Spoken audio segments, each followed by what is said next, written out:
విజయశేఖర్ గారు మళ్ళీ మీ దగ్గరికి వస్తాను. నమస్తే మస్తాన్ రావు గారు. సో రాష్ట్రంలో జరుగుతున్న పరిణామాలు మీరు చూస్తున్నారు. టీచర్స్ ఏమో ప్రభుత్వానికి మద్దతుగా ర్యాలీలు తీస్తున్నారు. నిరుద్యోగులకు అన్యాయం జరిగింది, మెగా డిఎస్సి విషయంలో చాలా అన్యాయం జరిగిందని వైసీపీ ఆరోపణలు చేస్తుంది, ర్యాలీలు తీస్తుంది. సో ఏంటి మీ వర్షన్, ఏం చెప్తారు? నిజంగానే ప్రభుత్వం నుంచి ఏమైనా అన్యాయం జరిగిందా? గుడ్ ఈవినింగ్ అండి. జీపీఎల్కు ప్రేక్షకులకు, ప్యానెల్లో ఉన్న పెద్దలకు గుడ్ ఈవినింగ్. సో డిఎస్సి 2025కి సంబంధించి ఇక్కడ వైఎస్ఆర్సీపీ ఉద్యమం చేపట్టడంలో తప్పు జరిగిందేమో అనిపిస్తాను. ఒకసారి ముందుకు వచ్చిన తర్వాత వెనక్కి వెళ్ళలేని పరిస్థితుల్లో వైఎస్ఆర్సీపీ ఇరుక్కుపోయిందా అనే విధంగా కూడా ఇప్పుడు వాళ్ళు అడుగుతుంది ఏంటి, డిఎస్సిలో అవకతవకలు జరిగాయి, దానికి సంబంధించి లోకేష్ రాజీనామా చేయాలి. ఎందుకు రాజీనామా చేయాలంటే కేంద్రంలో నీట్ ఎగ్జామ్కి సంబంధించి ధర్మేంద్ర ప్రధాన్ గారు రాజీనామా, సో అందువల్ల ఇక్కడ కూడా చేయాలి. నాకు ఒక అంటే వైసీపీ ఎమ్మెల్సీ గారు నీట్ ఎగ్జామ్కి సంబంధించి ధర్మేంద్ర ప్రధాన్ రాజీనామా కనీసం మీరు డిమాండ్ చేయలేదు. జన్జీ ఉద్యమానికి మీరు మద్దతు ఇవ్వలేదు. మీరు మాత్రం అదే ఉద్యమ స్మృతితో ఇక్కడ చేస్తా ఉన్నారు. ఇది ఎట్లా హాస్యాస్పదంగా లేదు? ఒకటి.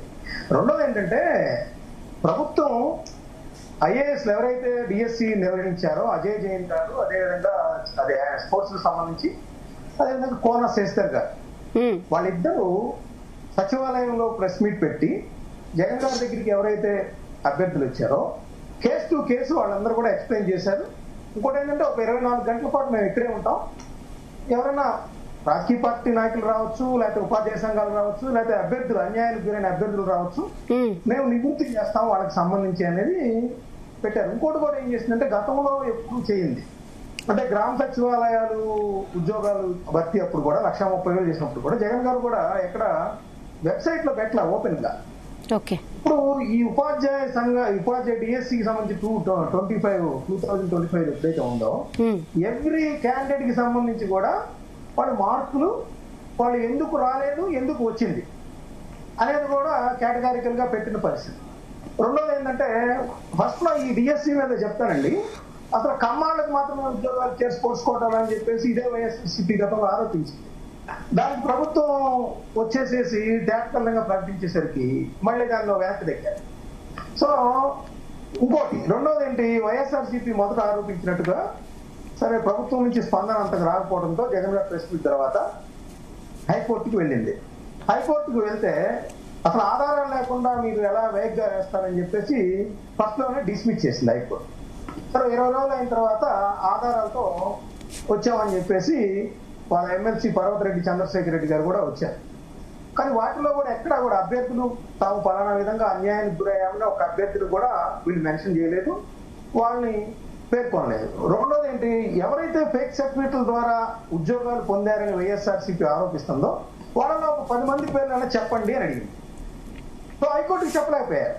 ఇప్పుడు ఏదైతే మన ఇజ్రాయెల్ గారు కావచ్చు, లేదా వాళ్ళ సజ్జల రామకృష్ణారెడ్డి గారు కానీ ఎవరైతే చెప్తున్నారో వాళ్ళు ఒకటి ఎడ్యుకేషన్ సెక్రటరీ తమీం అన్సారియా గారి దగ్గరికి వెళ్ళొచ్చు, లేకపోతే వాళ్ళ యొక్క కమిటీని ఏదన్నా ఉంటే ఉపాధ్యాయ ఎమ్మెల్సీలు కానీ వాళ్ళందరినీ పంపించవచ్చు, వాళ్ళు రెడీగా ఉంటామని వాళ్ళు కూడా చెప్పారు. లేదా కోనశేఖర్ గారు గతంలో చెప్పారు. లేదా హైకోర్టు కన్నా మీరు వెళ్ళి స్పష్టమైన ఆధారాలు, ఇప్పుడు నీటికి దీనికి తేడా చెప్తానండి. ఎందుకంటే నీటిని ఆదర్శంగా తీసుకుంది వైఎస్ఆర్సీపీ. నీటిలో ఏంటి, కేంద్ర ప్రభుత్వం ఒప్పుకుంది, ఇదిగో ఇక్కడ జరిగింది, ఇక్కడ లీకేజ్ జరిగింది కాబట్టి మేము దాన్ని రద్దు చేస్తున్నామని చెప్పేసి ఒక చర్య తీసుకుంది.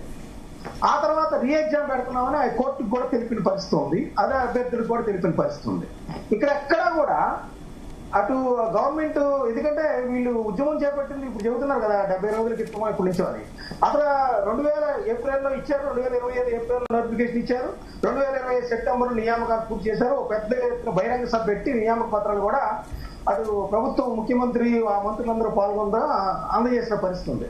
అప్పుడంతా ఊరకనే కూర్చున్న వైఎస్ఆర్సీపీ సరే వాళ్ళ దగ్గరికి అభ్యర్థులు వచ్చారు అని చెప్తా ఉంది. వాళ్ళు కేసు టు కేసు మేము వాళ్ళందరికీ కూడా చెప్తాము రండి అని అంటున్నప్పుడు వీళ్ళకి సమస్య పరిష్కారం కావాలా, లోకేష్ గారు రాజీనామా కావాలా, రెండు తెలుసుకోవాలి. రెండోది ఏంటి, ఇవాళ వాళ్ళ మంత్రి సవిత గారు ఒక సవాల్ చేశారు. ఏంటంటే, సరే మీరు ఎడ్యుకేషన్ డిపార్ట్మెంట్ అధికారులు చెప్పినా వింటలేదు, లేదు కర్నూలులో కొండారెడ్డి బురుదు ఎక్కేసేసి వాళ్ళందరూ కూడా ఎవరైతే ఉపాధ్యాయులు ఉద్యోగాలు వచ్చాయో వాళ్ళందరూ కూడా సవాల్ చేశారు. వాళ్ళందరూ అవసరమైతే తాడేపల్లి దగ్గర కూడా వచ్చి మీ ఇంటికి కూడా ఎక్కుతారు. అసలు నీకు నిజంగా సమస్య పరిష్కారం కావాలంటే జగన్మోహన్ రెడ్డి గారు మీరు అసెంబ్లీకి రండి, అప్పుడు అక్కడ లోకేష్ గారు రెస్పాండ్ అవుతారు. ఇప్పుడైతే ఐఏఎస్ అధికారులు ఎవరైతే పరీక్ష నిర్వహించారో వాళ్ళందరూ కూడా రెస్పాండ్ అయినా కూడా మీ దగ్గర నుంచి ఎట్లాంటి రెస్పాన్స్ లేదు. సమస్య పరిష్కారానికి సంబంధించి ఎవరైనా అభ్యర్థుల్ని పంపట్లేదు. హైకోర్టుకి ఆధారాలు సమర్పించలేకపోయారు, హైకోర్టు డిస్మిస్ చేసింది. ఇంకోటి ఇప్పుడు ఇజ్రాయెల్ గారు ఒకటి చెప్పారు, పురుషోత్తం గారు అని ఆయన కూడా పబ్లిక్ ఇంట్రెస్ట్ లిటిగేషన్ పిటిషన్ వేసింది డిఎస్సి 2025 మీద కాదు, మాత్రమే కాదు. ఆయన 2017లో పశుసంవర్ధక శాఖకు సంబంధించిన ఉద్యోగాల్లో జూడో సంబంధించిన ఒలింపిక్ అసోసియేషన్ సర్టిఫికెట్లు దుర్వినియోగం చేశారనేది ఒకటి. రెండోది గ్రామ సచివాలయాలు ఏదైతే జగన్మోహన్ రెడ్డి గారు 1,30,000 పోస్టులు భర్తీ చేశారో వాటికి సంబంధించి కూడా జూడోకి సంబంధించి కొన్ని ఫేక్ సర్టిఫికెట్లు ఇచ్చారు. అదేవిధంగా ఈ డిఎస్సి 2025లో కూడా ఇచ్చారు. ఈ మొత్తం మీద అసలు ఫేక్ సర్టిఫికెట్లు ఉన్నాయా లేవా జూడో అసోసియేషన్ సంబంధించి అనేది హైకోర్టు 4 నెలల పాటు ఇచ్చిన పరిస్థితి అయితే ఉంది. ఏది 4 నెలలకు మాకు తెలిసిందని. సో ఇది వాస్తవం. ఇప్పుడు వైఎస్ఆర్సీపీ తెలుసుకోవాలి, ప్రజల్లోకి అయితే తీసుకెళ్ళగలిగింది కానీ ఏదైతే హైకోర్టులో కానీ లేదా ఐఏఎస్ అధికారుల దగ్గరికి కానీ ఎక్కడ పంపించలేకపోయింది, హైకోర్టులో కూడా ఆధారాలు సమర్పించలేకపోయింది. ఇక ఈ ఉద్యమం ఎన్నాళ్ళు వాళ్ళ కార్యకర్తలు కావచ్చు, కొంతమంది విద్యార్థులతో కావచ్చు కొనసాగిస్తా ఉన్నారనేది వైఎస్ఆర్సీపీ తెలుసుకోవాలి. ఎందుకంటే వైఎస్ఆర్సీపీ గతంలో కూడా ఈవీఎంల వల్ల రీజన్ ఏమనుకుంటున్నారు మస్తానరావు గారు రీజన్ ఏమనుకుంటున్నారు? వైసీపీ మొత్తం ఇదంతా పని ఎందుకు చేస్తుందని అనుకుంటున్నారు? ఖచ్చితంగా పొలిటికల్ మైలేజ్ కోసమే చేస్తుందని చెప్పాలి కదా. పొలిటికల్ మైలేజ్ కోసం చేస్తుంది. ఎందుకంటే వీళ్ళకి మైలేజ్ రావడానిక లేకపోతే కూటమికి ప్రభుత్వానికి మైలేజ్ రాకుండా ఉండడానిక? అంటే అట్లా కాదు సార్, అది కూడా రెండు మిక్స్. ఎందుకంటే వాళ్ళు మళ్ళీ రెండో డిఎస్సీకి వెళ్ళబోతున్నారు. నోటిఫికేషన్ సంబంధించి సెప్టెంబర్ లో మళ్ళీ ఇంకో డిఎస్సీ కూడా నిర్వహించబోతామని చెబుతున్నారు. ఇప్పుడు అభ్యర్థులు అడిగిన దానికి కూడా సమాధానం చెప్పాలి కదా జగన్ గారు. 5 సంవత్సరాల కాలంలో మెగా డిఎస్సీ చెప్తామని 2019లో ఊరు వాడారు హేమంత్ కుమార్ గారు 5 ఏళ్ల పాటు ఎందుకు ఒక్క పోస్ట్ కూడా భర్తీ చేయలేకపోయారు డిఎస్సీకి సంబంధించి? కానీ ఇష్యూస్ వల్ల ఇప్పుడు ప్రిపేర్ అవుతున్న వాళ్ళకి చాలా ఇబ్బందులు కదా.